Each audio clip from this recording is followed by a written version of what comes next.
It's wonderful to have all of you guys here joining us on what I feel is an important conversation for our profession as we move forward. So this is the title of this conversation today is Design Incorporated, Reinventing Contemporary Practice and Workplace Culture. And I'm delighted to have an amazing panel with us here to really talk about all of the issues that we will be addressing related to the workplace culture and what we want to see in the future for our culture. So first things first, I'd like everyone to introduce themselves that are on the panel. So I'm going to start with my co-host here, Leslie Sidnor. Hey everybody, I'm really happy for everybody to be here this evening. My name is Leslie Sidnor. I'm a director at Cumming. I am VP President-elect 2022. And I'm just really happy to be here. I think this is a really important conversation. I'm really looking forward to the panel and also to feedback and thoughts from the audience. Great, thank you, Leslie.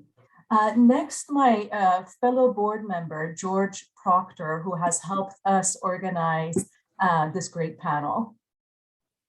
Hi, I'm George Proctor. I'm also an AIA member and licensed architect too, not just an academic. I'm chair of architecture out of Cal Poly Pomona. It's nice to be here. Thanks, George. Wendy, would you like to go next? My name is Wendy Rogers. I'm an architect and also the CEO here at LPA Design Studios, where I have worked for 35 years, literally since I was a graduate of Cal Poly Pomona. So I'm really proud. We can share more about the firm and the things that we're doing during the conversation, but really is a privilege to be asked to participate today. Thank you, Wendy. We're happy to have you. Ron, would you like to go next? Hi, everyone. I'm Ron Thorpe. I'm also a licensed architect, and I'm a principal and partner at our eponymous firm, Tishner and Thorpe Architects. I work with my husband, who's also the partner, and we started our firm in 1990. We both met at UCLA in the MArch program there. And we are currently working on the LA Times, the new LA Times campus, or their center, they're calling it. In El Segundo, and we've always had, since we started our firm in 1990, an integrated practice that has incorporates landscape and architecture and interiors, so a sort of a holistic vision of everything. And I am thrilled to be at the panel today, and looking forward to the discussion. Thank you, Ron. I see Andrea got to join us from New York, so would you like to go ahead? Thank you. It's a pleasure to be here. I'm Andre Lamberti. I'm a partner at Raphael Vignoli Architects. I've been with a firm since I finished graduate school 25 years ago. Had some experiences prior to that as well, and have worked on projects of all types, but tending to work more on institutional projects, laboratories, university buildings, some healthcare and civic and cultural. And I'm also president this year of AIA New York. And we have been, as a chapter, been really welcoming this opportunity to share experiences and ideas on how to stay current and relevant with for staff and firms, as we move through some challenging times. Thank you. Happy to have you here. And Michael, would you like to go next? Sure. Michael Pinto. I'm a design director at NAC Architecture. We used to be known as Osborne Architecture, which maybe some of you know. And I've combined a academic and professional career for most of my time teaching at Woodbury for about 10 years and 10 years at SciArc before that. Well, welcome everybody. And just to briefly say a little bit about myself in case I have not met some of you guys on the call. I'm a partner at ZGF Architects, and one of my passions being an immigrant has always been the care for people who are underserved communities and people who don't have representation in architecture. Areas like equity, diversity, inclusion come really close to my heart. And I feel like the subject that we're going to talk about today has a lot of those components in it. So with that, I'm just going to kind of set the stage briefly, and then Leslie and I are going to ask our panelists questions, and then hoping for an engaging conversations with all of you present here today. We'll have time for Q&A. So feel free to either write your questions in the chat as we go along. We'll make sure we get to them, or save them for the end of the conversation.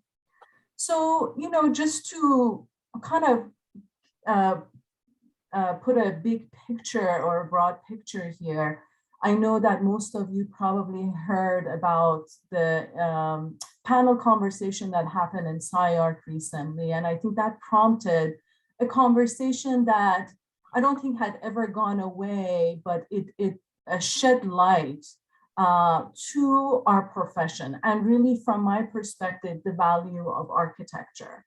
And I think that AIA LA and our board really wanted to have an opportunity to talk about this, and not just to talk about it in order to just vent. You know, I think there's always some place and reason for that, but really to talk about it in a way that we can come up with actionable items. And my hope is that this conversation today will be the start of that, where we develop these actionable items for our profession and for the future that we want to create for our profession. So just briefly to share what I mean by value of architecture.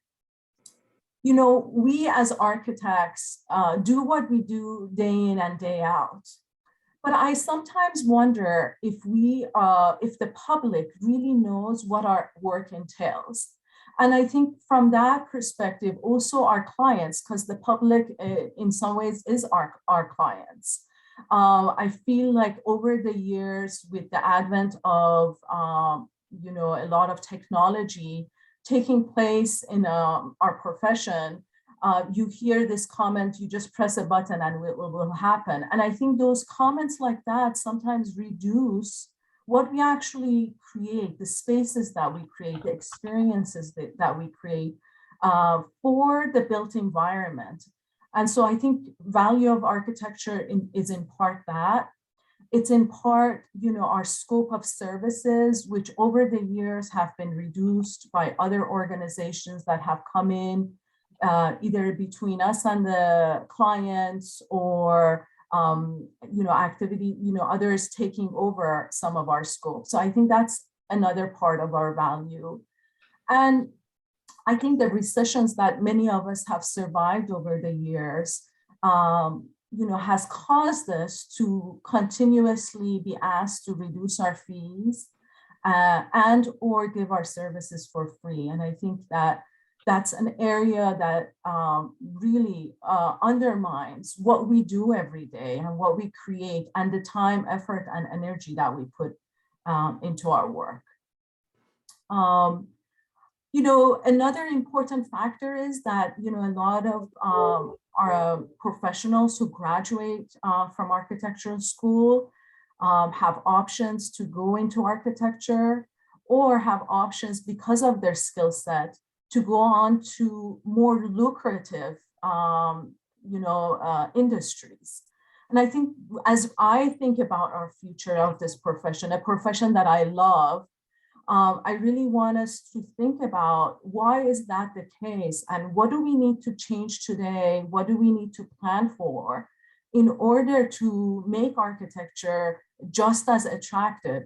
You know, and I don't want to, you know, I think money is important. I don't think money is the only decision maker, but I think what I see here is the discrepancy between what an architect, you know, an entry-level architect or designer gets paid versus, you know, an entry level in other professions get paid, and how can we close that gap a little bit?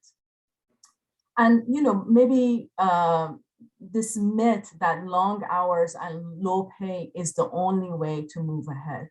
You know, is that really what we want our future to be, and how can we look at maybe changing that? There's many areas that are impacted. I think that there's been a lot of conversations about internships and people not getting paid for internships. I think that's definitely at the forefront of today's conversation.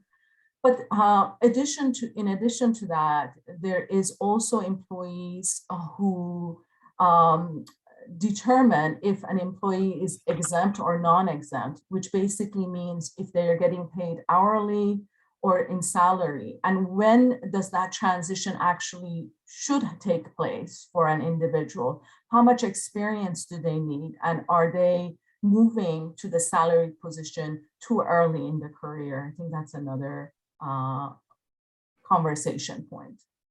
So we're really happy to have an amazing panel of diverse backgrounds for this conversation today.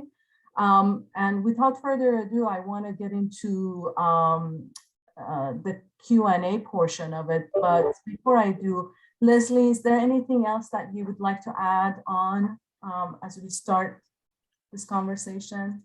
Sure.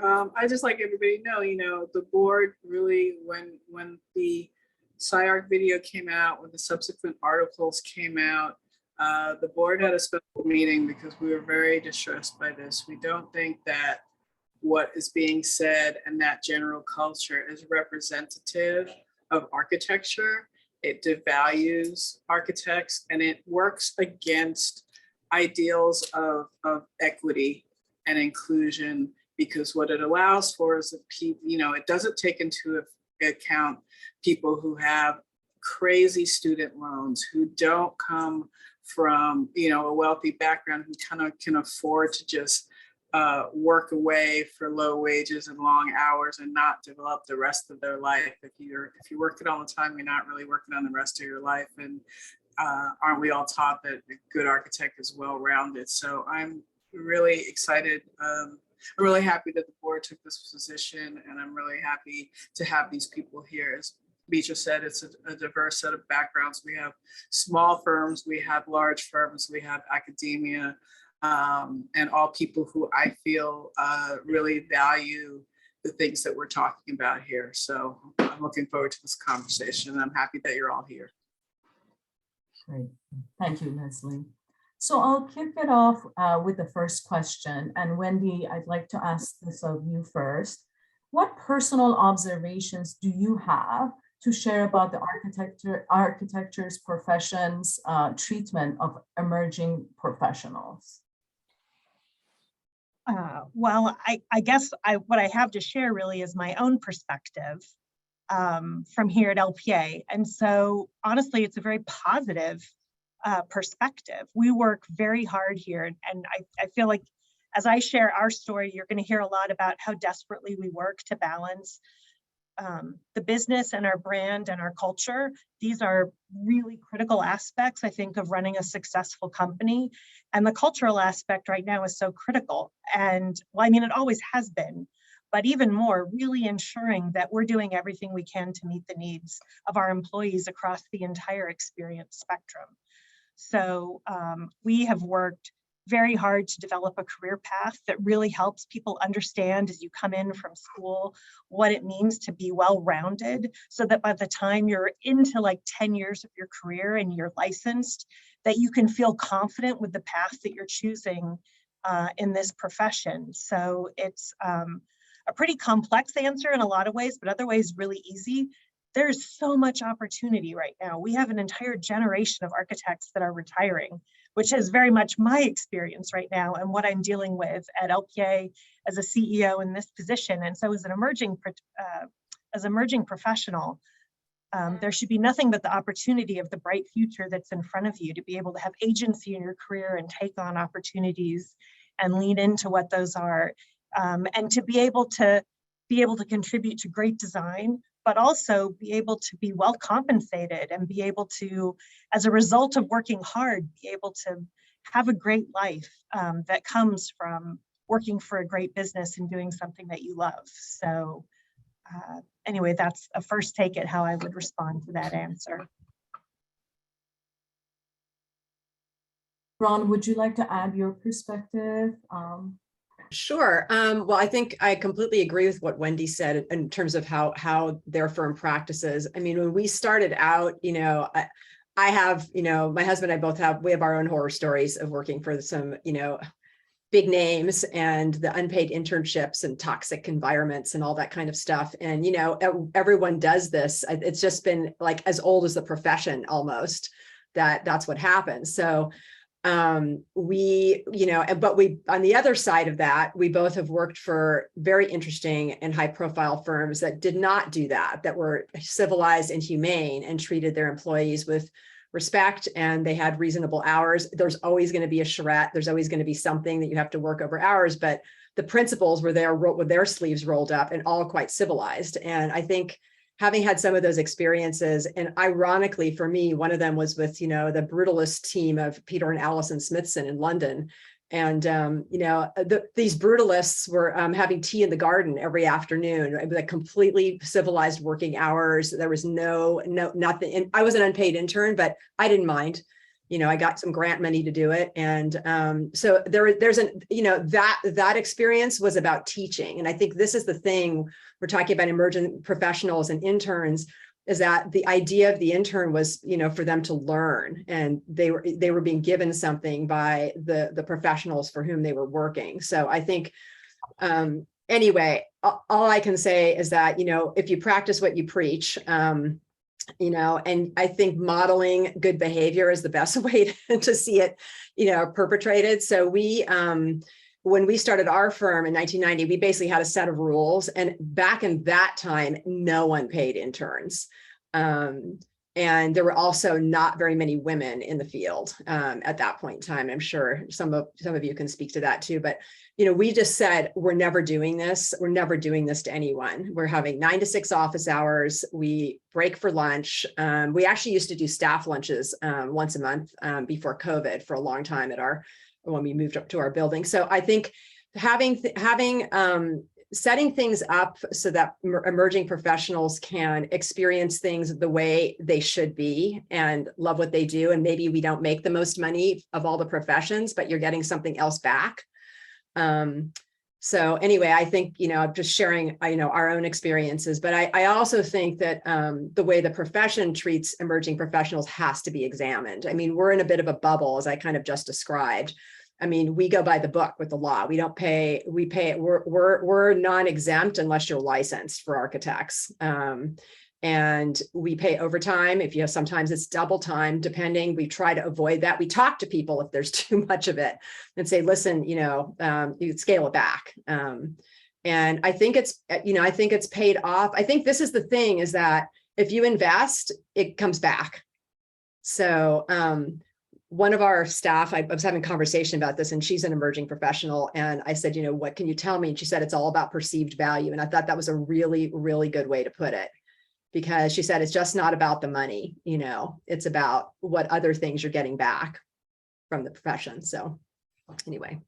Yeah, I appreciate that. I think, what was interesting as we were prepping for this call, I think most of us who come from organizations, I think all of us who come from organizations where exactly how you guys are describing, that the interns definitely get paid, and we definitely have those conversations if we see employees working long hours to take a break and create support for them.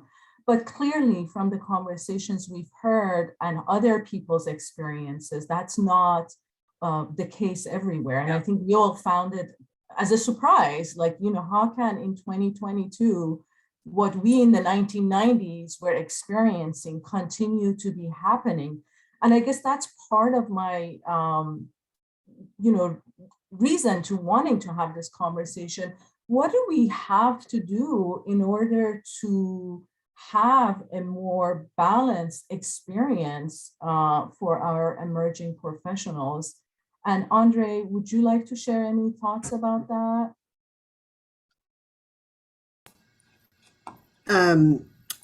how to create a more balanced experience for the emerging professionals. I think that, like in many fields, I think that enhanced communications is within the firm is one of the things that can really help to help shape people's experiences. So two-way communication, um, from managers and leaders explaining to staff, what is the overall big picture of the project, not just asking them do this and, not providing the context for it in terms of the project schedule and, the long-term schedule and the schedule for that week or that day.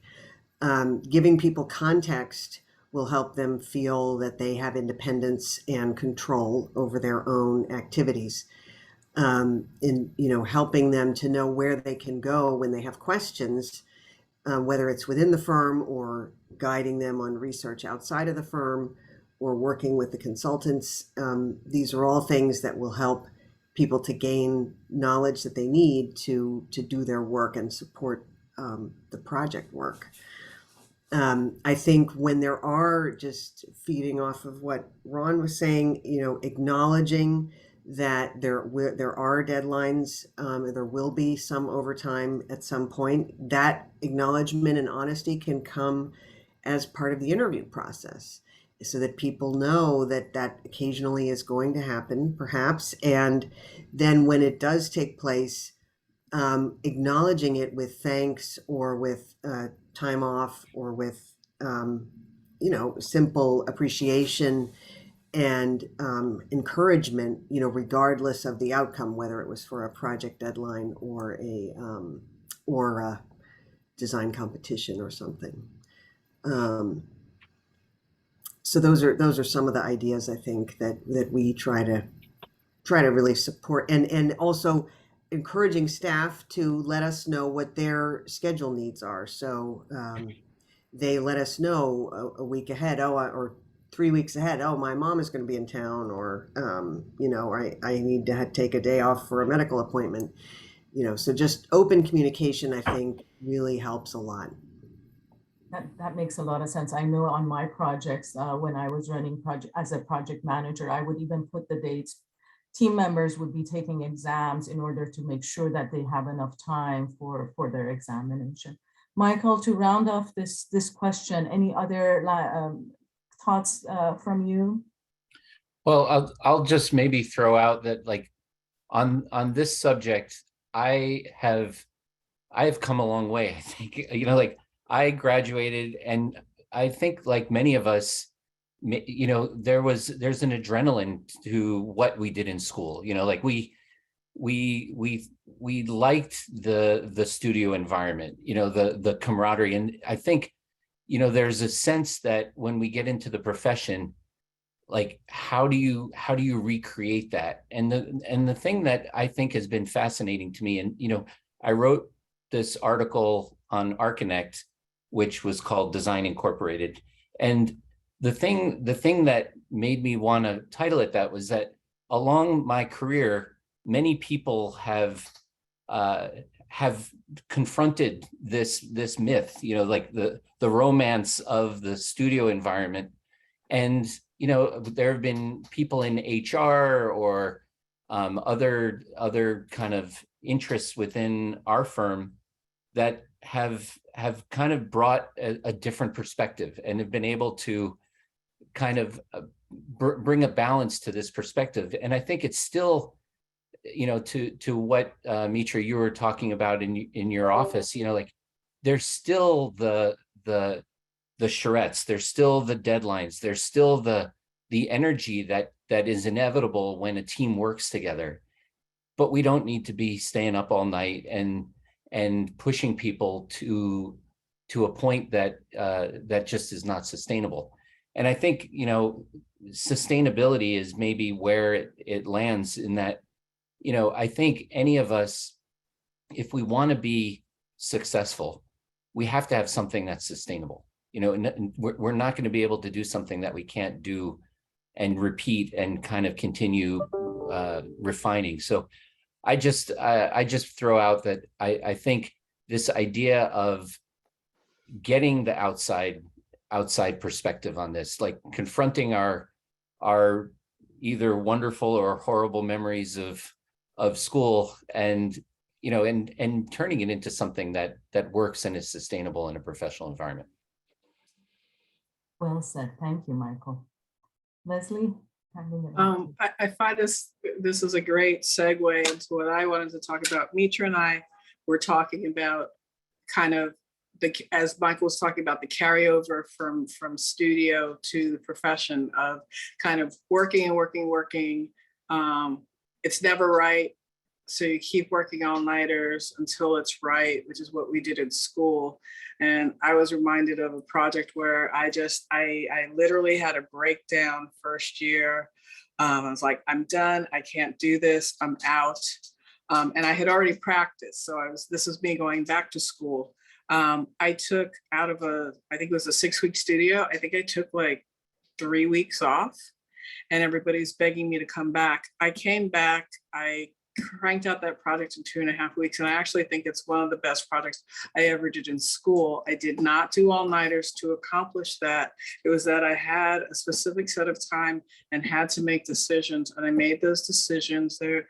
I got to focus. I made those decisions, and I came up with a project that I really appreciated. And I think that is something that you have to do in an office. And there are offices that choose not to do that. And there are offices that do.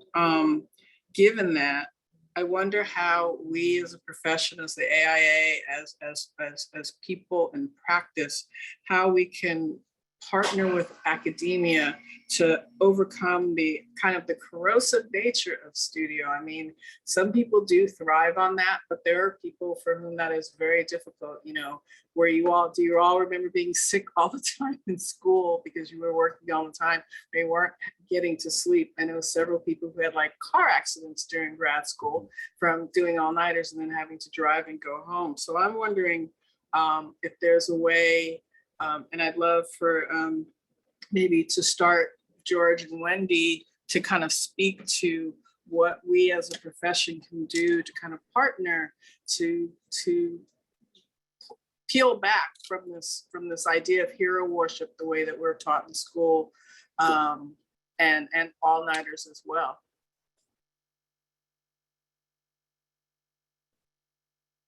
I heard George and Wendy. You did. So is that me? So I could go first. Okay. Well, yeah, once again, from our perspective, where I'm at, there's always I wouldn't say it's hero so much, it's case study. And for the longest time, that's the way it's always been framed on our campus. There's moments where certain characters are elevated. I think that depends on the faculty who are teaching. But for the most part, we always talk in terms of case study and what could be learned from a case study, and a case study as a kind of, it's a pristine example of principles to follow. But the world is messy and noisy. And the reality is many buildings and projects have this sort of noise that has to be accommodated to.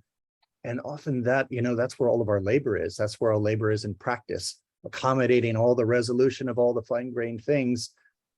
Doesn't necessarily fit into the pristine, probably unachievable in large part, mid-century modern buildings. Although I had a student recently who took on one of the unbuilt mid-century modern buildings, and her thesis was to prove it was still achievable with today's structural, energy, and accessibility requirements.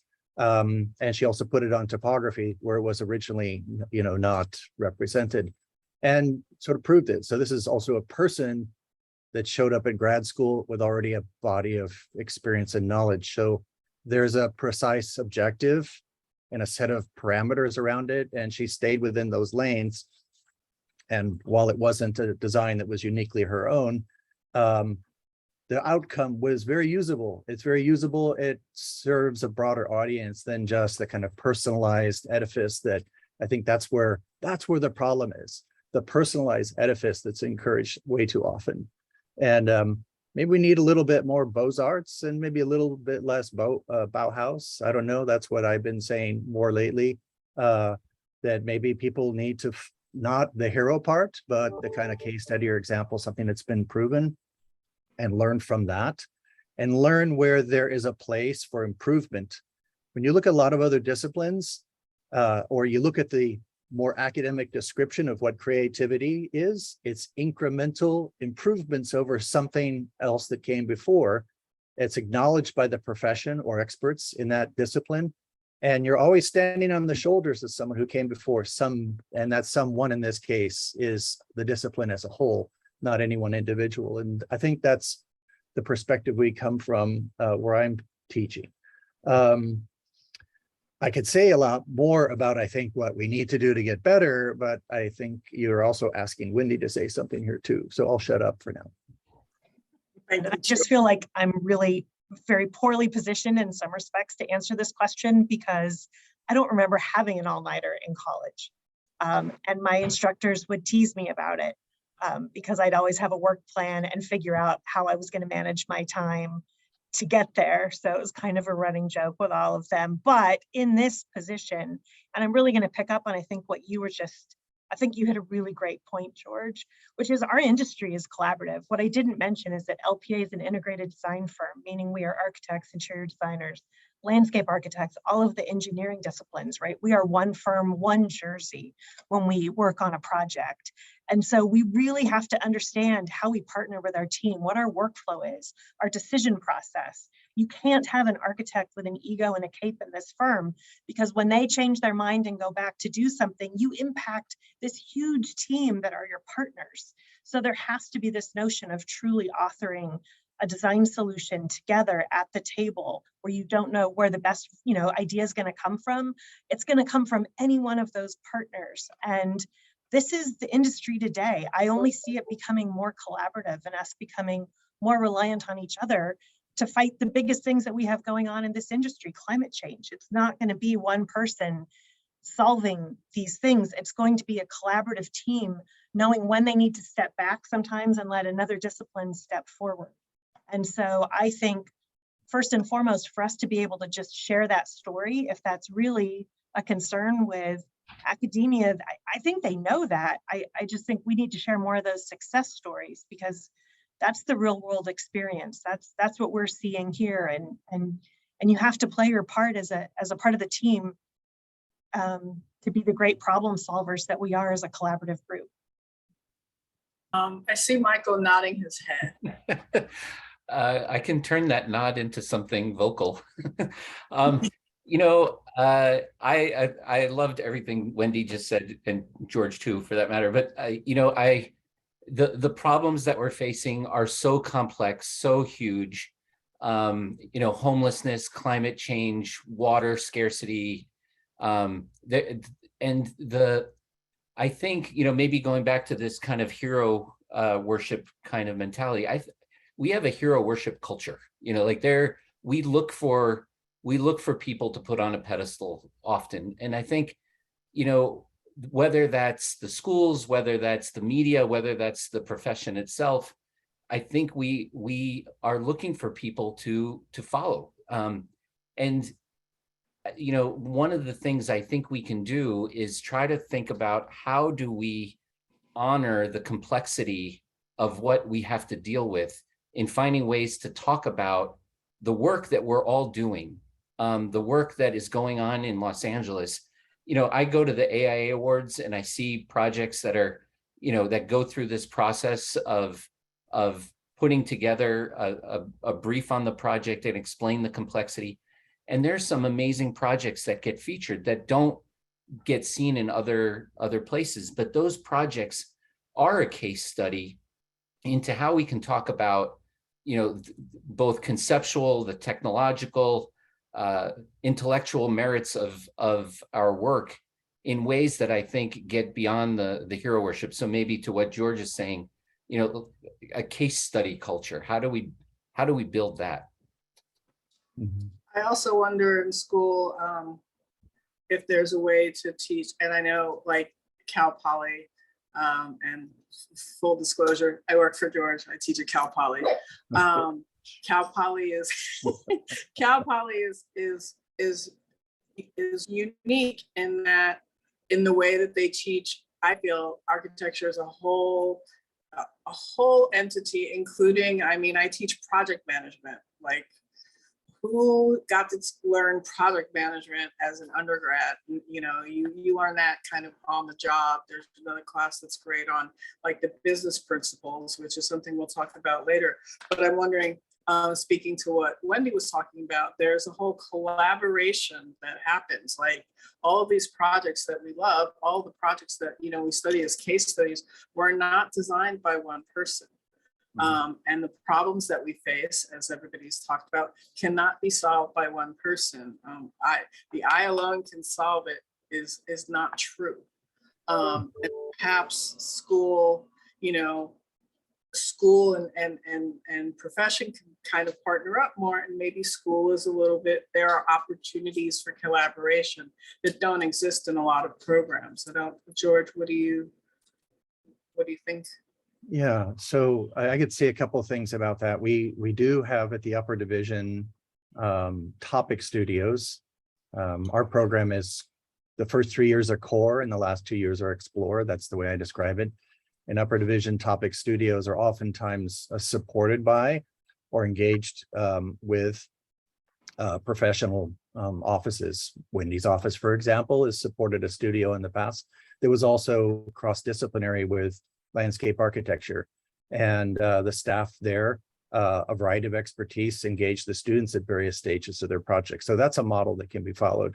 But I want to mention something else. I think one of the fundamental struggles that we have is basic outfitting of students so that they can participate, and then the reality that architecture is a team sport. And I think I mentioned in an earlier meeting on this, I've long found the film school model, well, the film industry has its own problems too, so let's not go down there. But the model is that everybody shows up and does a project like once a week. It's also rapid, right? So it's more at a professional pace, and you rotate roles. And what happens there is you develop a respect for the roles, and you also develop a respect for yourself. Where do I fit best? Where am I comfortable?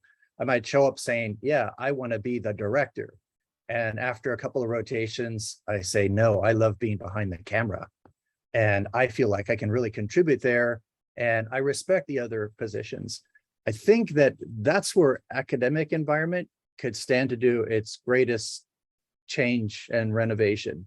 But there are a lot of tremendous political obstacles in the way. And, you know, that's a long story. It's another panel conversation for another day. But I think a model like that is a closer fit with how the profession is practiced, probably would lead to greater balance amongst and better healthy people in the long run.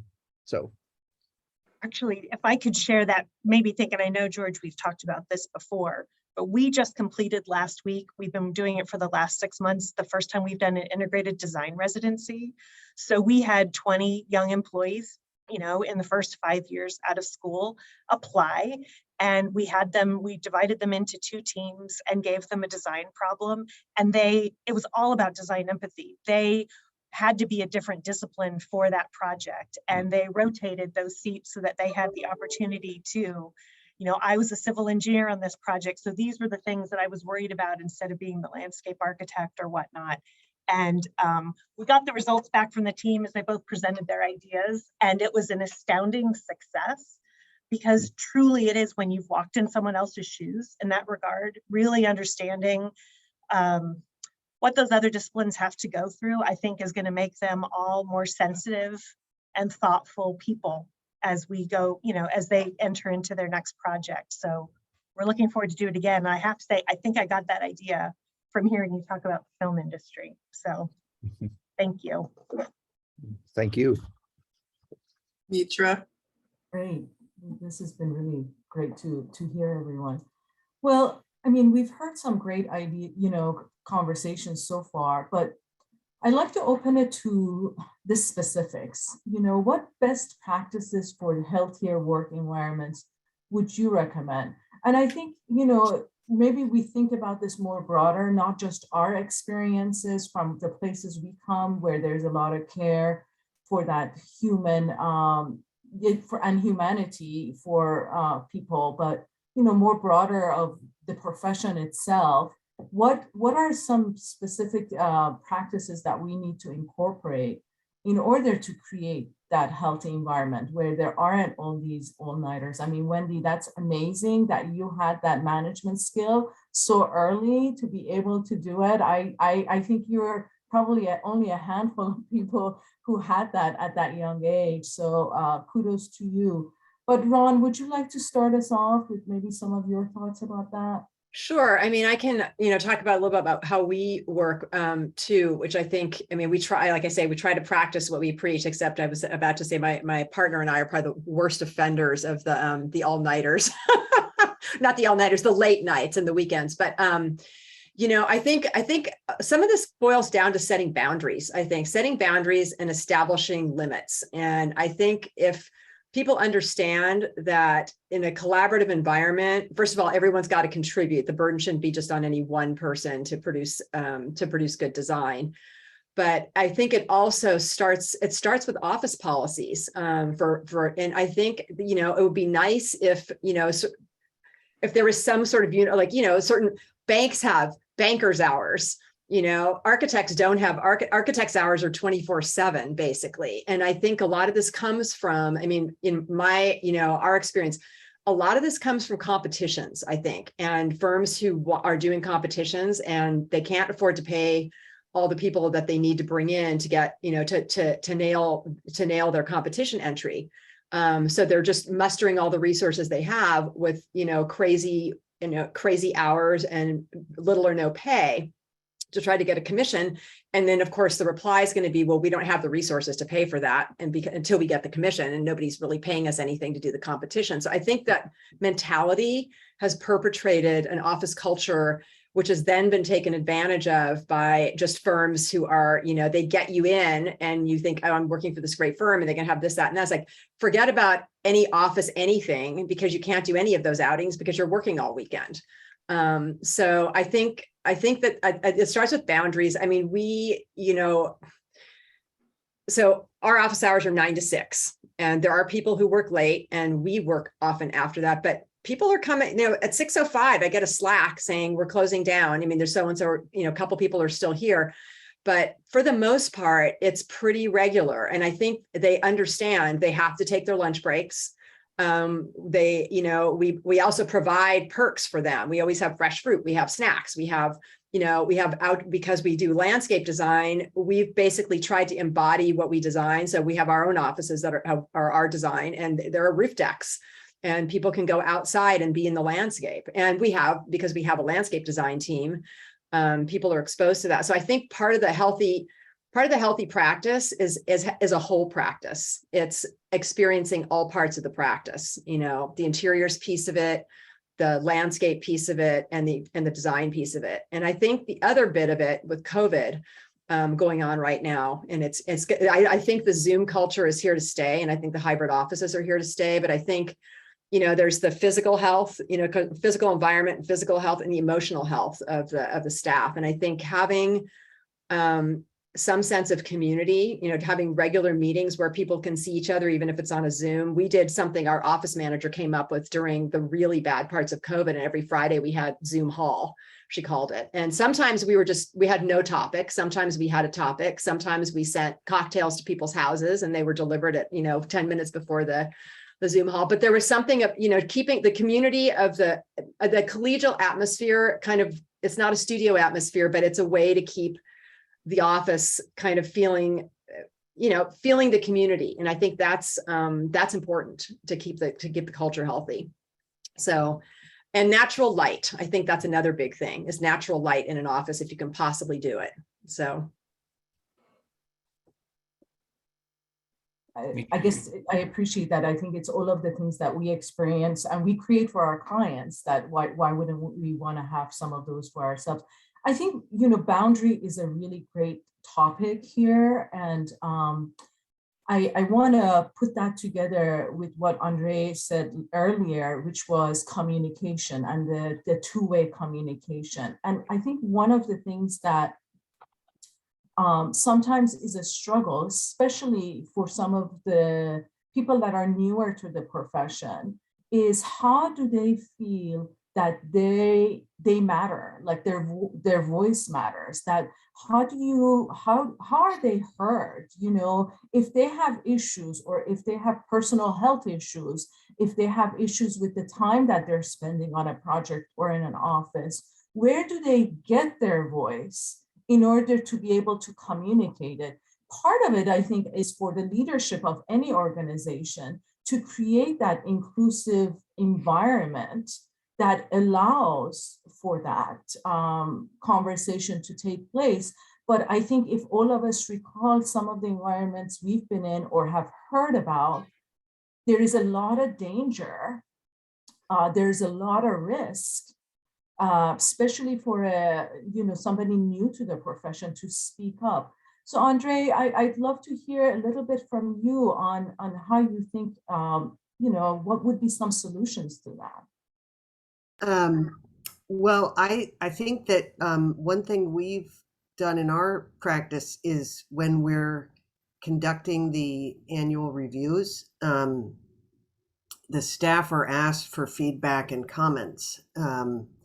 And we haven't done it every year, but there have been surveys that people could, fill out, and they would be not only asked about how they felt about their own performance and goals, did they feel they were on a path to their goal, and how did they think they were doing themselves, but also, how was the work environment, how was the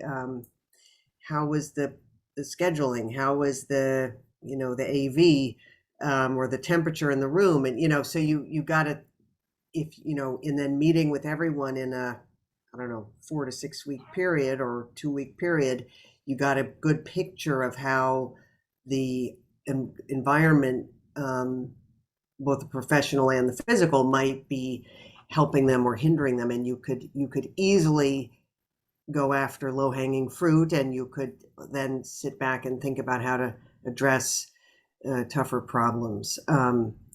I think we also do evaluate our policies every year and try to keep those, sort of with the times. And I mean, I think now there is so much additional. There's such a culture that is growing both within AIA, within other organizations, and through the laws, that is really driving firms, I think, to keep thinking about how they can be better. I think we still need to keep pushing ourselves, but we're definitely in a culture of self-reflection and evaluation right at the moment, I think. Michael, do you have any thoughts about some of the best practices that we can create to have healthier work environments? Well, maybe I'll just riff a little bit on what Andrea just said. I think making an organization that cares about the voices of others is not easy. I mean, it's a culture, and building that culture takes effort and attention. And just for example, we had a staff meeting in our office today, and every month we do our staff meeting, and two other people lead it. So it's, you have the whole office paying attention to two people who are either very comfortable speaking or maybe not so comfortable. But, we always say, the most supportive audience you're ever going to get is this group right here. So try it out. And, I think it's little things like that add to a culture where you gradually learn people want to hear what I have to say. Appreciate that. Thank you. Leslie? So, I mean, I feel like, Michael, that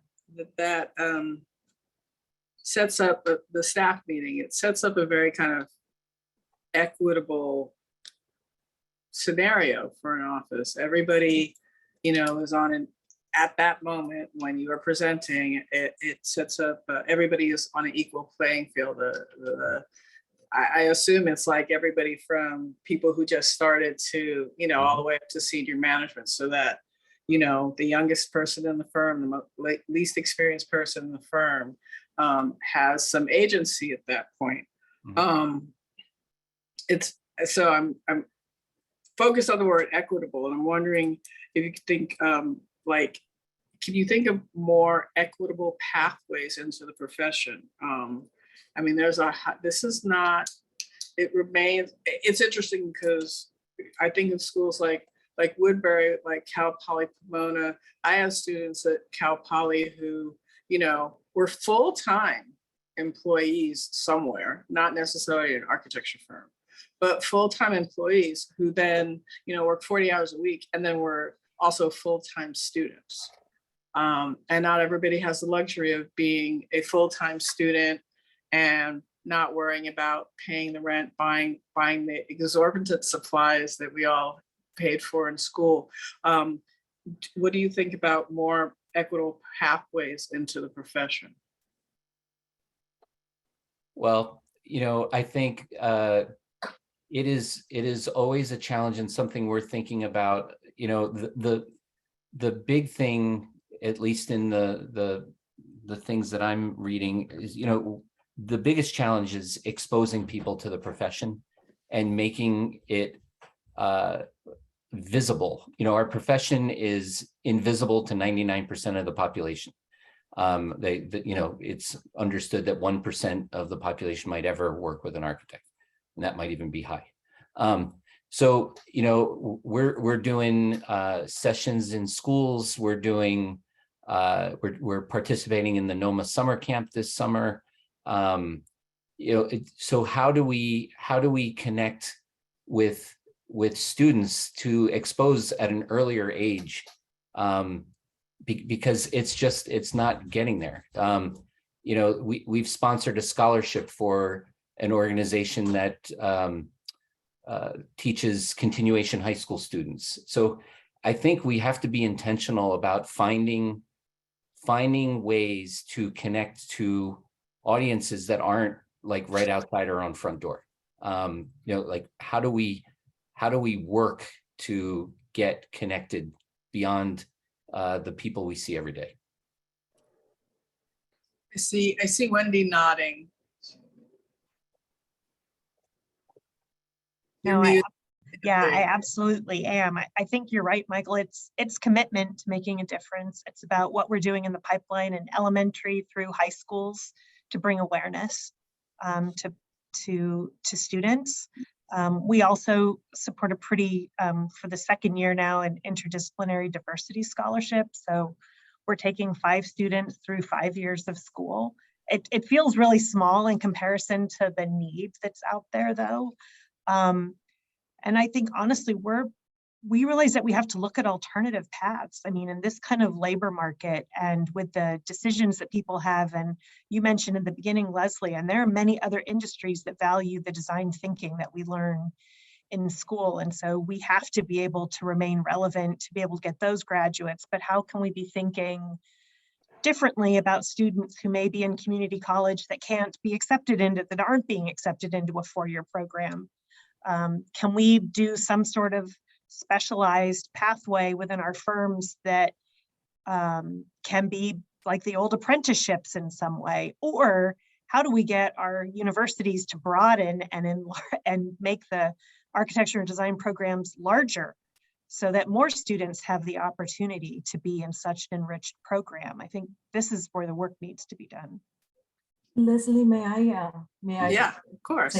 Chair, because I think this is such an important conversation and close to my heart. We've been, and I personally have been active with the SoCal NOMA project pipeline for the past 5+ years. We actually created a shadowing program with, a few of those students at our firm every year. We're also committed to hiring 1 intern from an HBCU university in any of our offices. And so we've connected closely with all of the deans of the HBCUs, and we pay for some of either their housing or their flights in order to make sure that, when they're coming from the East Coast, where a lot of those universities are, we can accommodate them. But I think, Wendy, what you were saying is really where we need to also focus on, and that is how can we create, and this is something that, George, I think it's really important for us to connect with the educators. How can we create other pathways than the pathways we've all known of that can produce architects? And, when we bring somebody that might only have a different education, they're not graduated from USC or Woodbury, and they come to our offices and they're sitting next to those students that do come from those 4-year universities, 5-year universities, how do we treat them so that they feel as included as those individuals? How do we highlight some of the skill sets that they have that might be different from those that have taken the natural pathway? So I think for me, those are the things that I think would really benefit our profession when we talk about diversifying the field. We got to really broaden what that would mean. Yeah. Do you want me to follow up on that? Is that what I would appreciate it. Okay. Yes. So I actually think a lot of work is being done in this area. We have articulation agreements, over 80. So these are in whole or part. There are several 2-year institutions, community colleges, where there could be a clean transition from second year there to right into third year. Usually there's very few that actually can make that or not that are qualified. And that's a consequence of all the other things that have been brought up. Usually students that take that path, they're also working. They have other issues that they're trying to wrestle with. And there's also a kind of self-discovery period that many people, if we're all honest with ourselves, between high school and your early 20s, where you're trying to find yourself. And I think there's a lot of grazing that takes place at community college. And there's a kind of odd mix of upper division kinds of courses that aren't credited for university that are really available to any and all comers, but they're intended for working professionals, like say some that want to go back and take a course in sustainability, or they want to learn Revit or something else because they need to catch up themselves. So that's available at a community college level. So there's a kind of grab bag there. We have a third of our students are transfer students. And that is grown over the last 2 department administrations.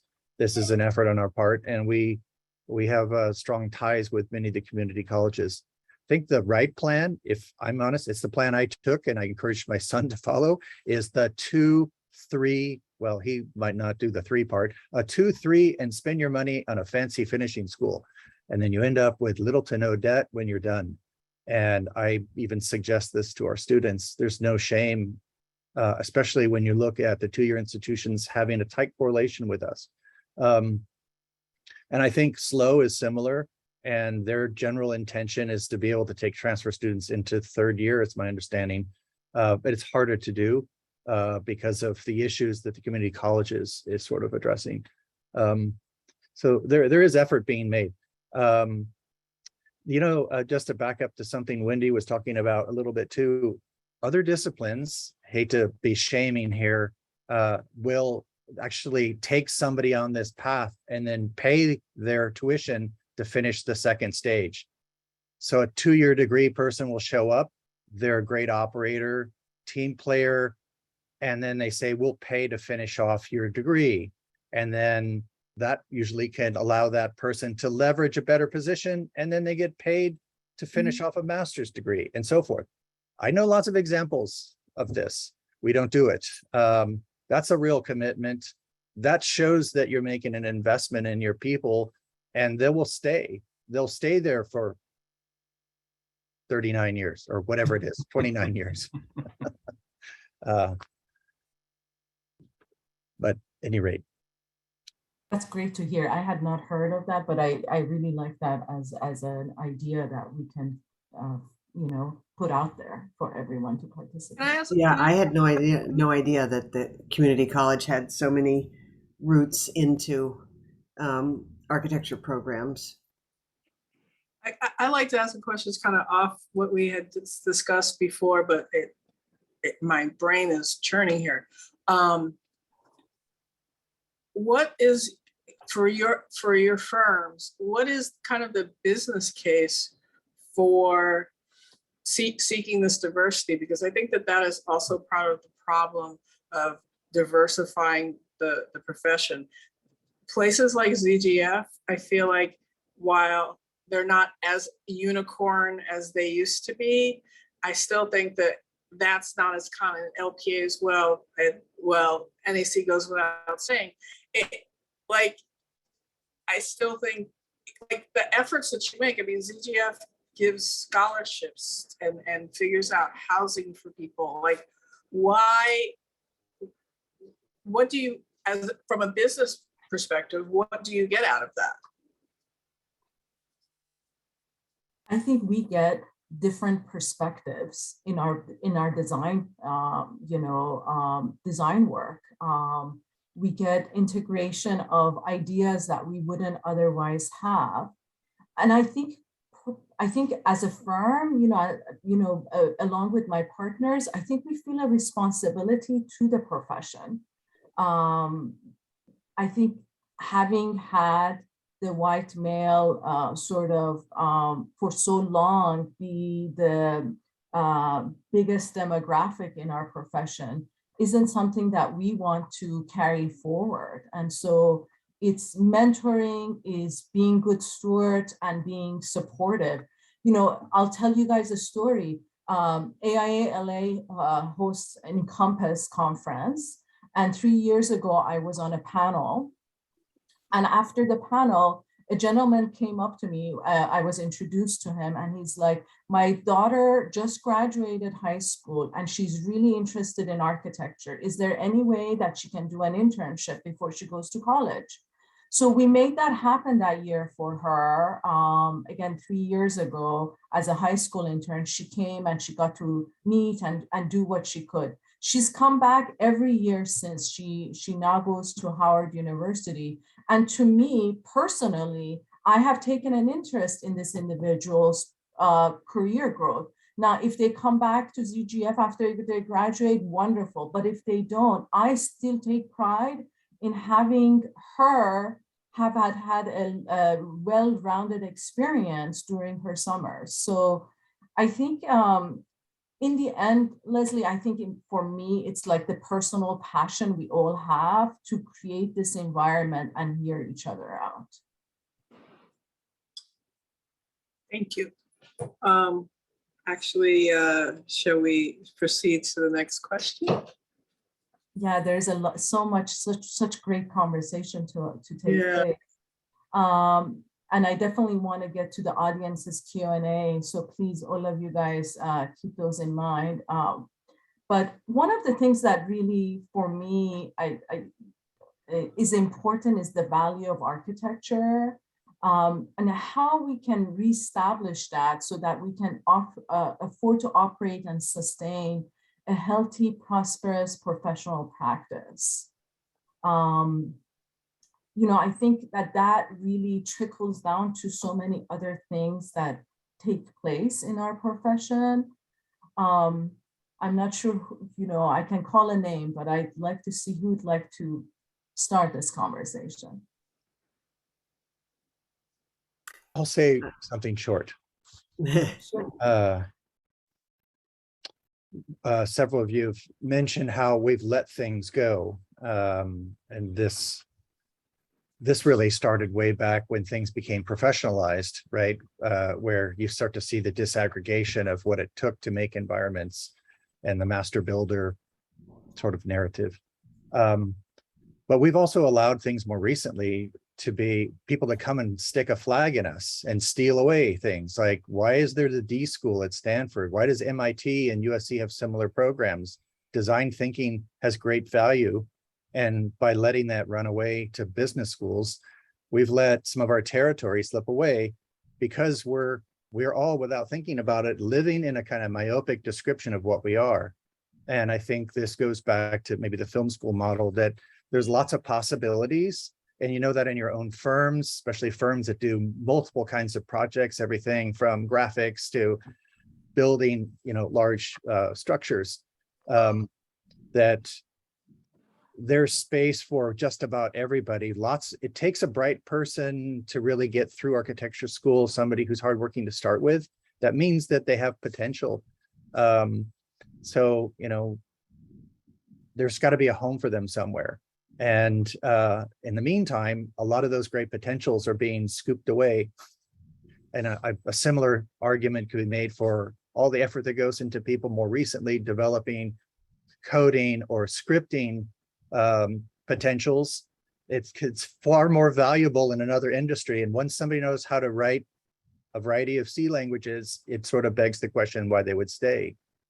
That industry is also stolen our name. Software architect, information architect, database architect, la-di-da, all that stuff. So I think we have to be thinking about how we can go out and stick flags somewhere else too, to keep our people, right? So at any rate. Right. I think someone mentioned this probably more than once already, but not providing design services for free, and taking the attitude that Wendy had as a student right to the first conversation on any project. It's like, okay, what's the budget? What's the schedule? Because we need to organize our staff and organize our practice so that we can be of great service to you and be the best service to you. I think that helps us not to undermine, that approach helps us not to undermine ourselves.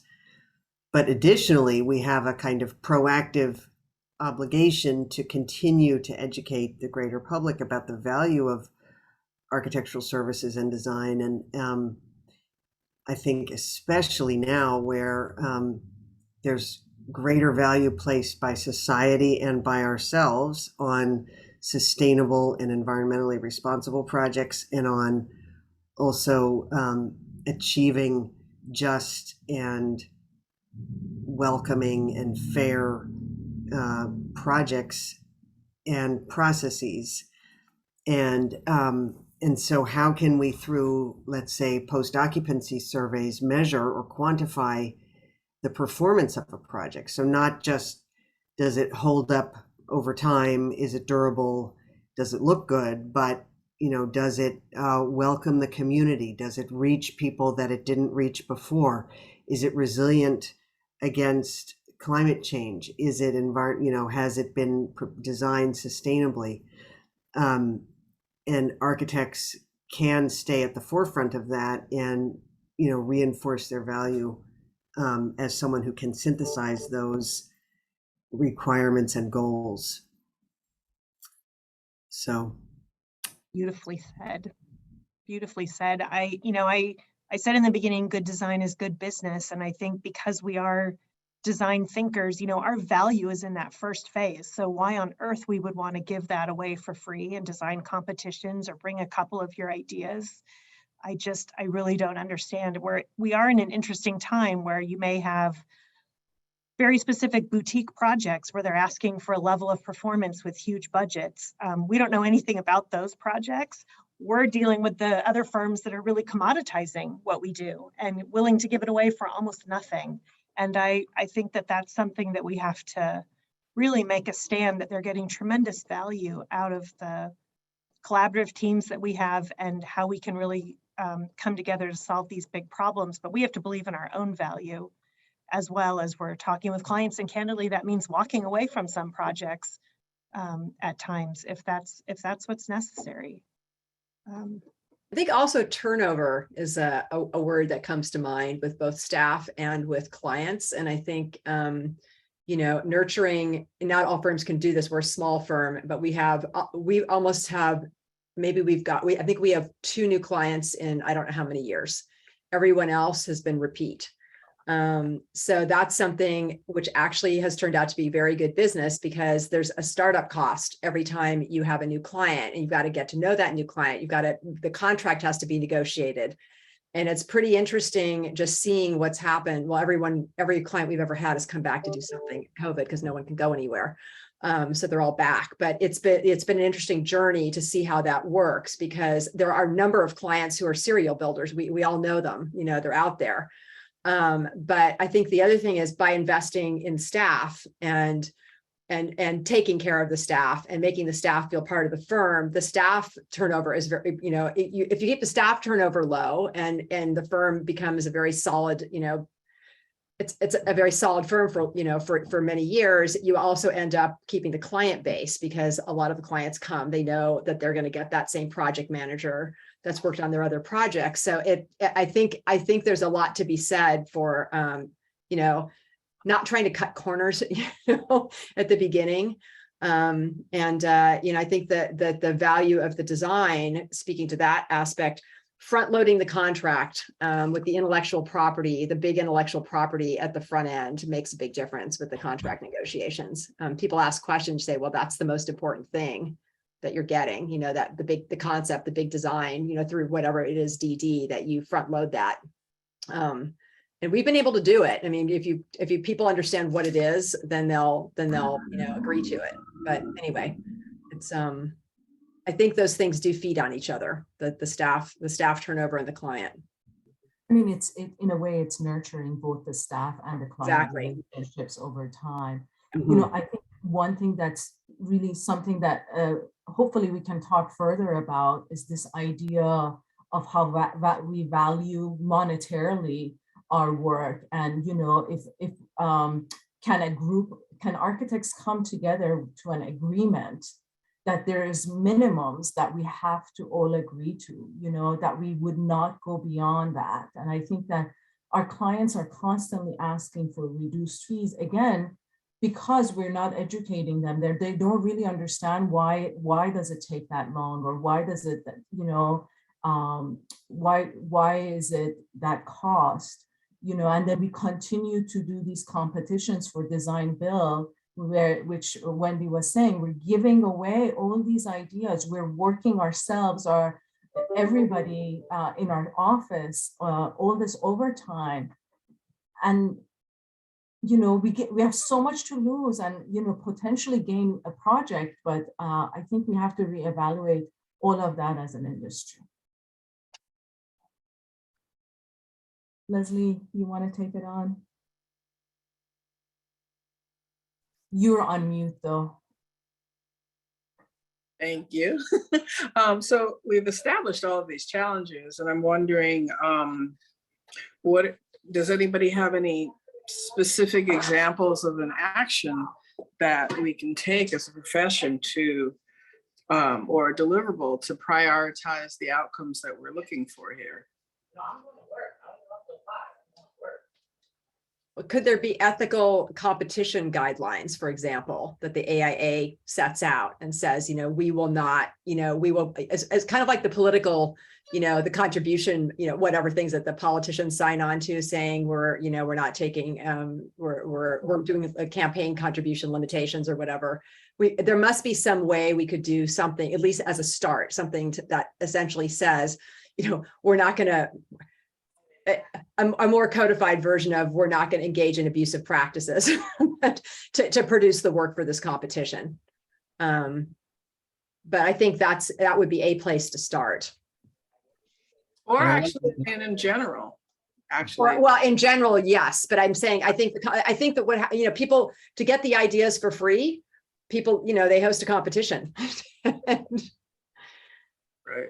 Michael? Yeah, I was just gonna, on the subject of competitions, I've been talking about this subject a lot lately, and someone was confronting me the other day about, competitions and startups, and like this, the idea that when we're pursuing that, we're doing this great work. And someone was kind of citing the like Steve Jobs example, and like, would Apple have ever been founded if people weren't sweating away in their garage making something? And I think it's just important to distinguish, like when you're starting your own thing and you're investing and you are the one who is both investing and has the chance to reap the rewards, that's fine. Go have at it. Do what you want. But, you know, like if I do a competition today, you know, pick your favorite printer in LA, they're not going to give me free printing because they believe in my cause. You know, the gas station is not going to fill me up for free because they want me to get to deliver it on time. You know, so why are the students, the youngest, the most influential, the ones who are trying to make it, they are not available for sweating for our benefit? You know, if you want to make them a partner, that's different. But I don't know. I just wanted to throw that out there because I feel like that's something that's been at least circulating in conversations I've had about people believing that sweat of a competition is still worthwhile. And if you don't have agency, and if you don't have the ability to profit from it, then it's exploitation. Great, absolutely. Absolutely. Anybody else have any thoughts in this direction or about any kind of actionable items on any of the things that we've talked about? We've covered a lot of ground here.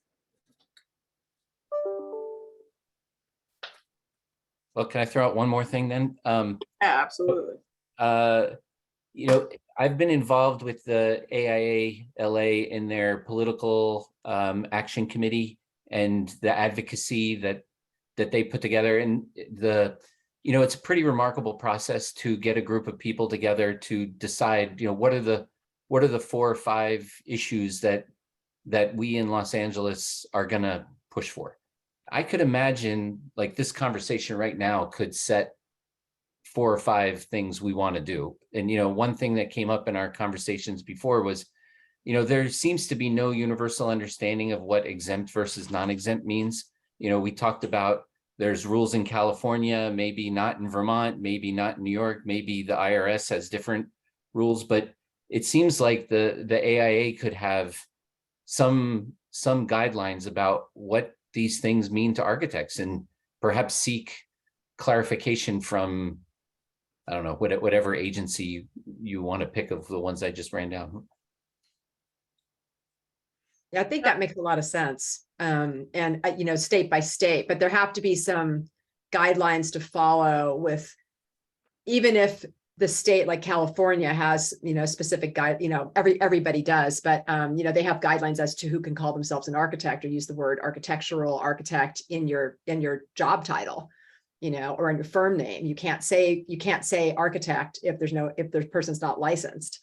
Other states may have a different standard, but it seems like if AIA were to create, there's got to be a way to create some broad guidelines that essentially focus on what the problem is, which is abusing the employee benefits, or, you know, not giving benefits and not paying proper overtime to people who do not meet the standard for, you know, the exempt category. That goes for 1099 independent contractors who shouldn't be, and it goes to, you know, people who are not at the professional level to be, you know, classified as an exempt employee. So what are the teeth? Guidelines? Usually, well, what often happens, the teeth are lawsuits. You know, it's labor law. You know, it's labor law stuff. That's what happens. Every once in a while, you hear, you know, we all hear about an architecture firm, bunch of people sued because they were, you know, being called independent contractors and they weren't, and they got cheated out of, you know, benefits that they should have had, or they were working overtime and they should never have been salaried. So I think the states have to have the teeth, but I wonder how that I mean, AIA can certainly, obviously could certainly talk to the state, for example, in California, the Consumer Affairs Board that issues those guidelines, or actually statutes. I was going to say, right now, even when you submit for a design award, right, there is a box you have to check that you actually pay your interns, correct? I mean, those kinds of things could potentially be broadened in some way. Yeah. part of this whole not exempt, non-exempt is also informing all of the employees, all of the people who, will fall into one or the other, and for them to understand what their,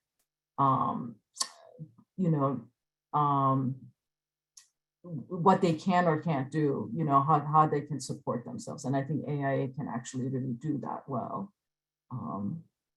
We're running over, but this conversation is so great. I did want to ask Andrea very quickly, because she's at a state where, and actually in a city where I know that there's actually a unionization movement afloat, one of which defeated, and I know one of which is still going on. So can you kind of speak to that and how this plays in?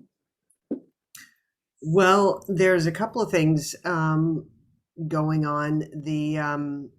There has been a, I don't have all the details, but there's been a recent state law that that is passing or has passed that requires greater transparency in hiring, so that every position will have to have a range published that reflects what people in the firm are being paid.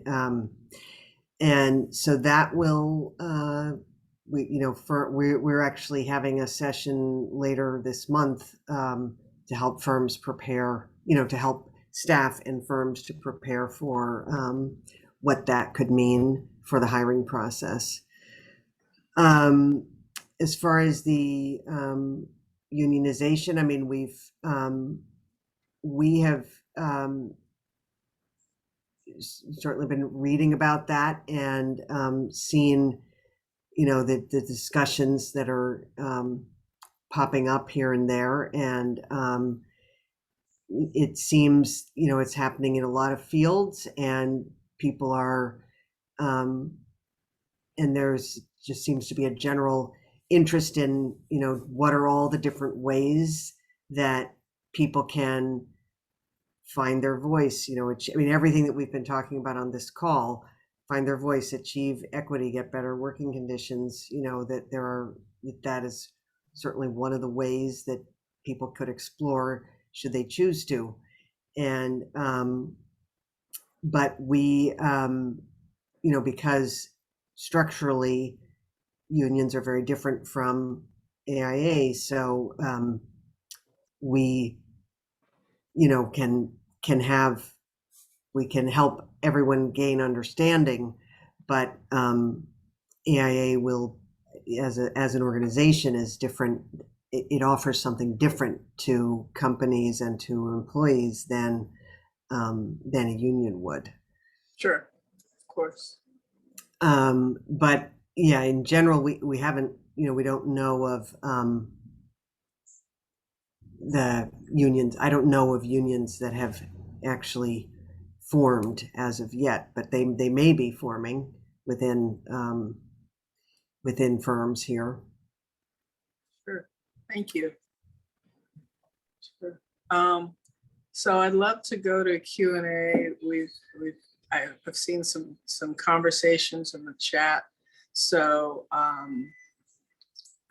Will, are there any questions in the chat? If not, does anybody want to kind of take themselves off mute and engage with us here about the things that we've talked about? I see one question, Leslie, that I can read out, or if Gabe, if Gabe wants to ask it, happy to offer that as well. But Gabe asks, there's oftentimes a significant disconnect between those that respond to RFPs for professional services and those that actually perform the work in trying to fulfill the expectations, goals, and profitability of a project. Frontline production staff must meet schedule deadlines, scope creep, and billable hours against unreasonable fees and scope. Those that are responsible for delivering the project should have more input in the proposal process. Story as old as time. Yes. I think we probably all have experienced having been put in those situations. Yeah, sure. And I think, and once again, I think that's a very collaborative process because you have to understand, what it's going to take to win, but also what it's going to take to do the project. And if you discern that it's going to take us into a fee place where we really don't have the right opportunity to do our best work, I think that's when you really have to look at making a business decision in terms of whether it's the right, the right opportunity. I always feel that, if the team was not part of that decision making, then they're not responsible to meeting those metrics. I mean, I think that it's really whoever was part of that decision making, and as you're saying, maybe it's a business case. Maybe they already know that they're not going to be making money. Maybe there's a reason to do that, which again, I think we need to get away from. But I think that putting that on the teams is really not the right place. I think the leadership really needs to take that on, because what are they to do? They're delivering a project that, that's appropriate, that, will not have liability down the road.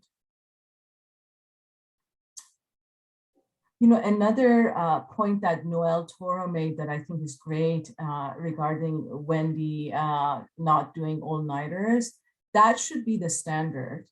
Is what Noel says. It requires planning, strategy, and creativity. This needs to be mentored and exemplarized. And I really agree with that. I think there's, again, this mentality of overnight, doing all-nighters is just a rite of passage, and clearly it's not. So how can we talk more about that?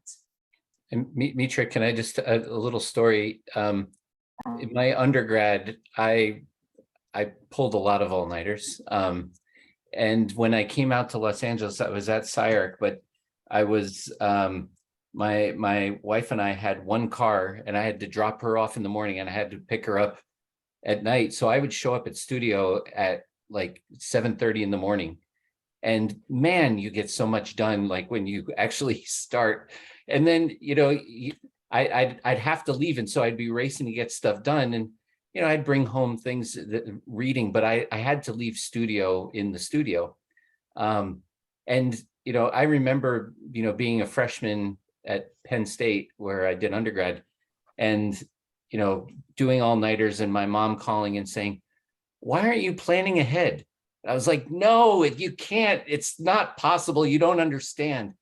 And then I was like sitting, on this very regimented schedule that was just my life at the time in grad school. And I was like, oh, well, okay, I guess it is possible. So to Wendy's point, it does take planning. It is possible. I don't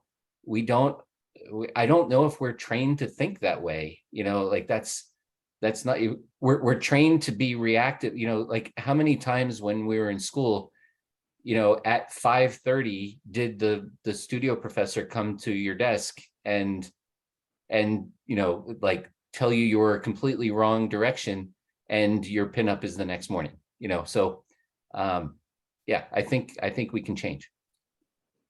Well, I think that's also, that's the start of you having agency for yourself, and kind of picking away at the hero worship, because we also, some of us worship our instructors. I mean, I remember having arguments, like full-blown arguments of like, okay, I know that you're like the big designer and you've got monographs and you've got a whole office, but I know what I think about this and I know where my heart was, and I'm just going to keep going and prove you wrong. And I actually, I had a few instructors who kind of encouraged that, like, okay, you don't, there were those we all know the studios where all of the work that came out of that studio looked the same. And you could say, oh, that was, Professor Giorgio's studio, because look, all the projects look the same, versus those other instructors who were really trying to kind of bring the best out of you as a designer with your own ideas and your own voice. I guess it's hard for me to understand why we're talking about this in a way. The labor market is so tight. I mean, every day I know our employees make the decision to come back in the next day based on the opportunity that they have, the kind of design projects that we're doing, the ethos we have about how we work together. And there are all these things that make a company a great place where people choose to work. And, you know, a lot of these things we're talking about, I guess I don't even see how these subjects are relevant today, honestly.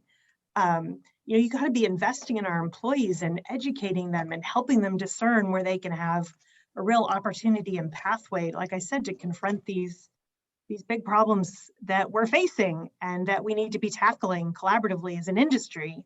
And, you know, I sure would like to be able to put the conversation there. And anyway, so. Appreciate that. Well, Corinne graciously has said that she would be happy to help produce a workshop on how to create a work plan to avoid all-nighters. So we're taking you on that. We all sign up. Yeah. It's gonna have a lot of people interested. Well, we would really welcome any other questions from the audience. We would love to hear from you guys, if there are any.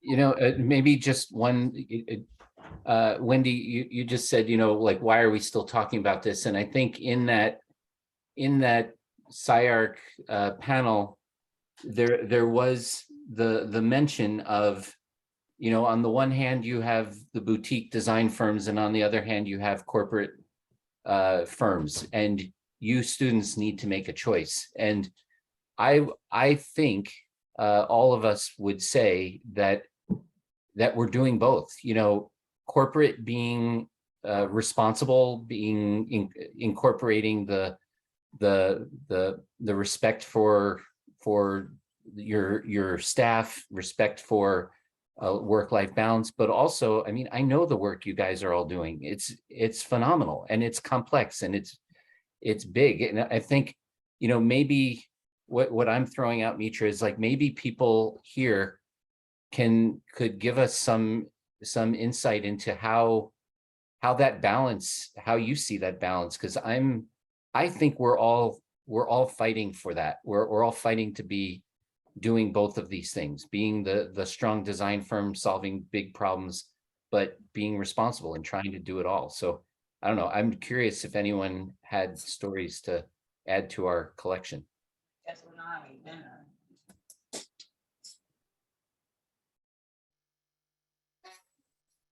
You know, I'll just share, Michael, that for me, it's always, you know, corporate comes with so much baggage. And I always wonder, like, we unpack, what does that actually mean? Like, you know, what are people reacting to the exact point you're saying when they hear corporate? It's kind of like, you know, alarm bells go off, and nobody wants to be called corporate. But I think, you know, to me, you know, ZGF is a big firm. We have 750 employees, around 6 offices. LA has about 100. But I think we come from, you know, the Pacific Northwest. And I think that part of the idea is not only great design, but great care for the people. And that's our motto every day at work. And so we continuously are pushing design ideas. We are, you know, have been at the forefront of sustainability for many years, just that's because it's in our DNA and in our design process, you know, this holistic look at a design. And I think that there are great opportunities for speaking engagement and education to really talk about the design culture of firms that are bigger sizes. It doesn't go away. We have the same conversations. It's just different project types, because you said they're pretty complex, they can be pretty big. And I think we can all learn a lot from having that conversation. Mm-hmm. Yeah, I really appreciate that point of view, Mitra. I also feel, obviously, representing a large firm, LPA is 400 people across a broad variety of markets, and regions and states, and but very proud to have been for 2 years in a row. We were the largest firm in the nation to meet the 2030 commitment. And we did that on elementary schools and on speculative office buildings and on community college laboratory buildings. And we did this because we just took the care to think about the design and put the value where it needed to be, enhancing the lives of, you know, thousands of people who get to be in those projects. So it really is building that design culture, just as you said, and making those decisions that are in the right way. And for me, being part of a firm now that's 57 years old, that you can find a very fulfilling career, obviously, right? I've been here for 35 years, but the fact that I'm watching a lot of people who've had a very fulfilling career have the ability to retire comfortably after a really fulfilling career and continue to pass on the legacy of a company to a new generation that will care about it the same way. I think that's really exciting because it doesn't begin and end with an individual. It's something that we're all authoring and it evolves over time. And we're still able to achieve really great things through design.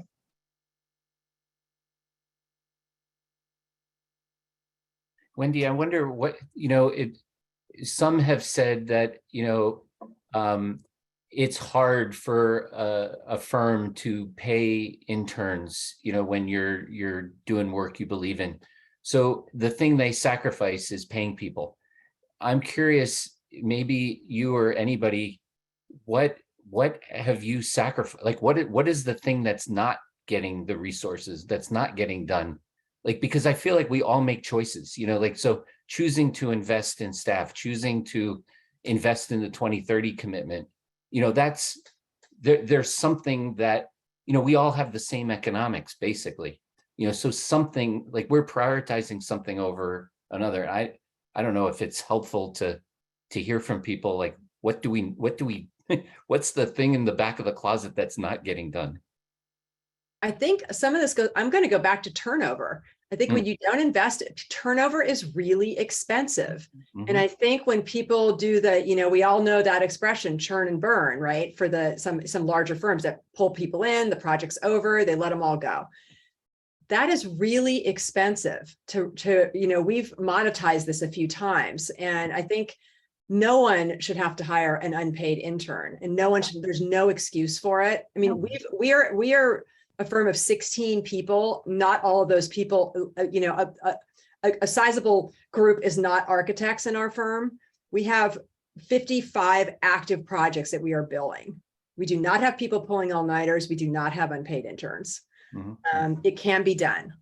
And some of those projects are huge. I mean, at the LA Times Center, we have massive campuses in Culver City, and we have bathroom remodels in historic houses. So, I mean, there's a range of things, gardens that we're doing. You can do this. You have to plan it. You have to rope it in, and you have to not let, you can't let people run away with the hours. I think that's part of it too. It's like, we don't have to do everything. Contractors can do some of it. We don't have, I think that you can limit what happens by open communication. But I really feel that the turnover is part of the reason why some of these firms can't afford to do things, because they burn through people and then they have to retrain them. And that takes a lot of resources. It's expensive. Yeah, good point. Very good point. So I think,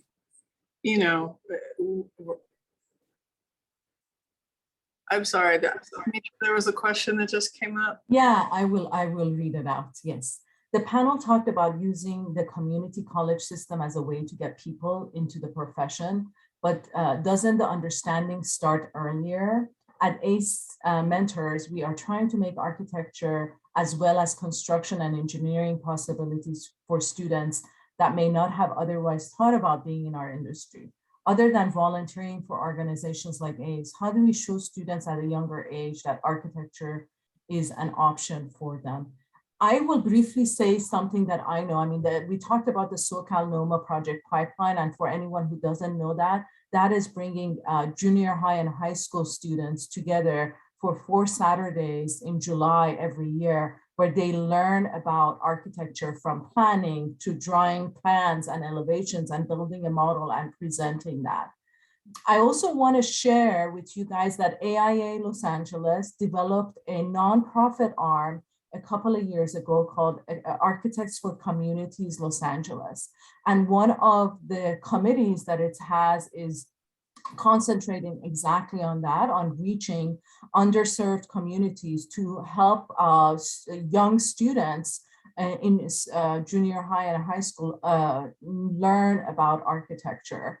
And please get involved if you don't know about it. You know, there's a website and they have some amazing programs year round. And it's a, you know, we're growing, so there will be more and more coming up. I mean, and George, also nationally also, to extend the conversation, since we have people from New York and other places, there are a ton of organizations that do this kind of work. I know hip hop architecture being one of my favorites, that kind of takes the language and the poetry of hip hop to teaching architecture. There are chapters that have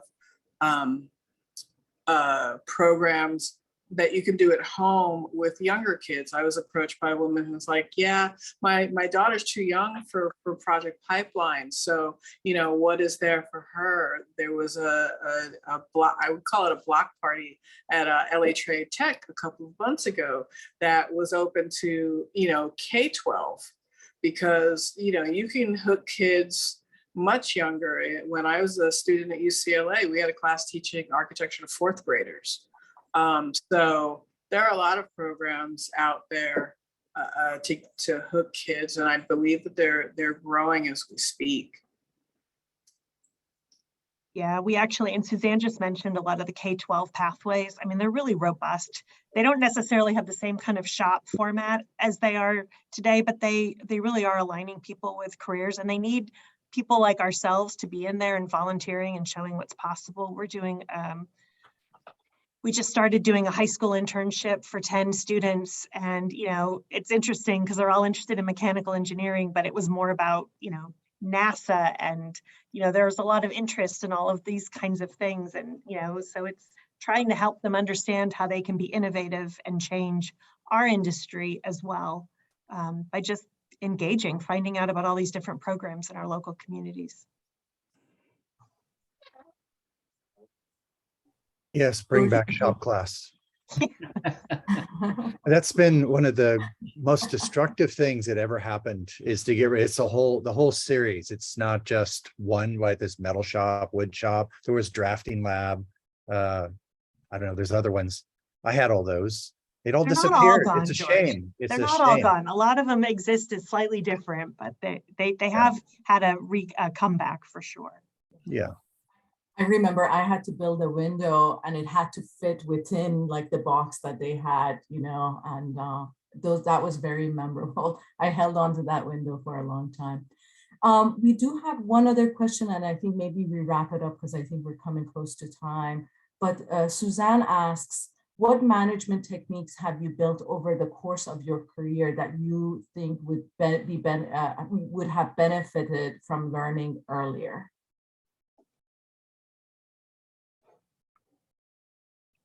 What management techniques?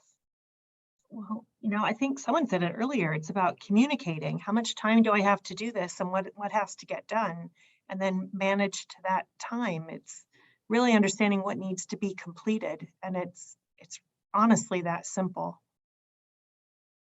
And I think the teams can participate in the dialogue and help own the schedule by saying that if there's less time, then I won't be able, you know, helping to figure out what can and can't be achieved. I'll throw in that I've learned not to talk, and that, you know, when you're young, you're trying to figure out how to prove yourself and, you know, demonstrate that you know something. And somewhere along the line, you realize the best thing you can do is give space and give other people room to talk in a meeting. So I'm going to shut up. I think I think just like really letting people shadow you even early in their career, and realizing that yes, what you're doing is working with an architect who has 0 years of experience as opposed to an architect who has 20 years of experience. I worked for somebody who I was not even a year out of grad school. First day I worked for him, he said, "Come on, we're going to go meet the client." I'm like, "What are we doing? We're going to where?" Took me to meet the client, walked me through the project, and then handed me the project. Of course, he was right there guiding the whole way, but gave me agency and from the beginning. And so when I was managing architect, actually, and even in my firm now where I'm not managing architects, I still have that thought that you partner with people and you teach them. Not only do you teach them what you know, but you are open to learning from them as well, because it works both ways. So it's about respect and about, making the next you, because, when the tide rises, the whole boat rises, right? So, you're not really putting yourself out of a job, you're putting yourself into the next position. I love that, Leslie. I do think that for me, it's always, I learn so much from everybody that I get to team up with. And it's like, who can I make better than myself? That's kind of what I strive for. But I would say one thing. One of the things that I learned early on, just because of personal experiences I had back in Iran, was that to show up with my whole self and kind of like almost demand to have that seat at the table. Because a lot of times in this profession, it's not just going to be given to you. And so be an advocate for yourself. Be an advocate, not sort of in an aggressive way, but in a way that, you make sure your voice is heard by others, that you make sure that, you don't fester over things that you can talk to somebody about. I really encourage a lot of people to own that about themselves, and be honest with themselves and with others around them. We do have one last question. I know I said last, but this is a really good one, and I need all of your guidance in helping sort of find a way for it. Amanda asked a really good question. How and why do you convince students to join architecture when decent pay and successful outcomes are not guaranteed? Many underrepresented students choose to go into higher paying fields.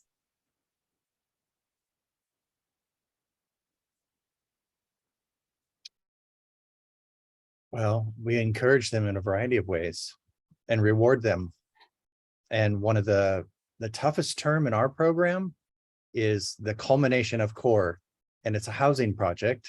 And much like many of the housing projects that we find around the region, and we found somebody to give us a very generous gift, and we pass out $5,000 awards to 10 students starting this year for the next 8 years for their housing project. So that tough year becomes not just a mountain to get up and over, but it's an opportunity for them, for all of them, to sort of push, I think, to recognize students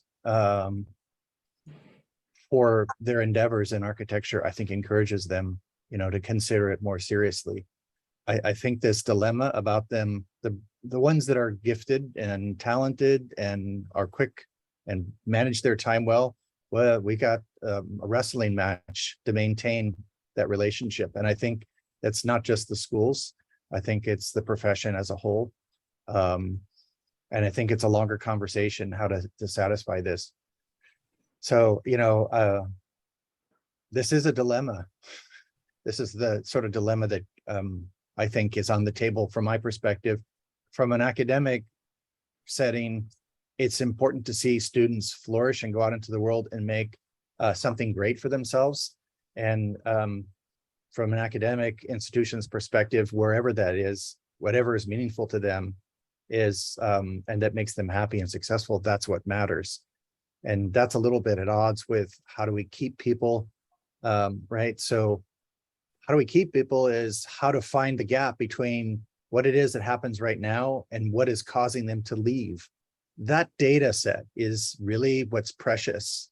And to find out, why people leave and where they go and for what reasons. And I know it's not just for money. One of my best case studies, who Wendy knows quite well, left first because she was going to a dynamic environment with interesting people that were creative and worked in a team setting, and the money just happened to be there too. So so it wasn't money first.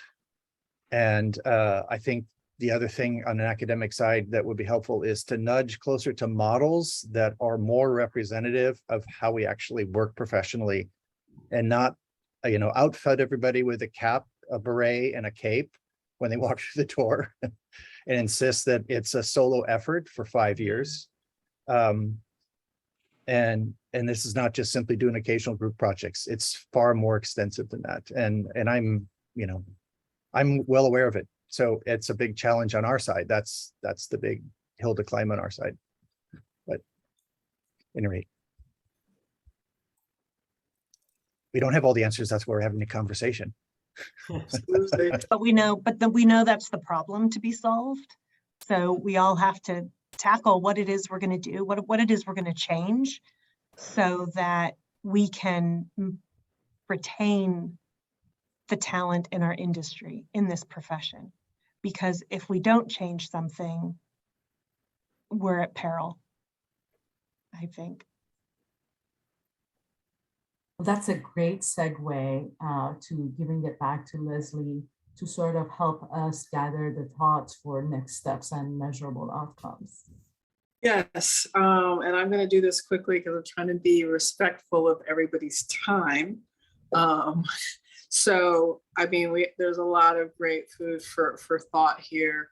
We have talked about the state of practice. We have talked about the state of academia. One thing that we are doing is we're planning a town hall, or maybe several town halls, a space for free discussion. I feel like if anybody remembers the town halls of 2 summers ago after the racial unrest, a lot of people were just allowed to vent. And I think that was very important. And a lot of things that the AIA moved forward came out of the frustrations that people express. So I think that's one thing we should absolutely do. I do want folks to know that the board of directors meets with the leaders of Los Angeles academia every fall. It's called our academic summit. And George, as stated earlier, is also on our board. So he's with us all year, but then we also bring in leaders of all of the schools in Southern California. And so I think for this summit, we will likely tackle a lot of things that were discussed in the SciArc video, and also continuing our conversation about the connect between academia and the profession. I think that the idea of, at least locally, and then perhaps expanding to nationally, talk about best practices for pay, including the discussion of exempt, non-exempt, 1099s. I think that is something that we can work on. Creating a toolkit for equitable practice. And I'm wondering if there are other things that people would like to see addressed that we could tackle.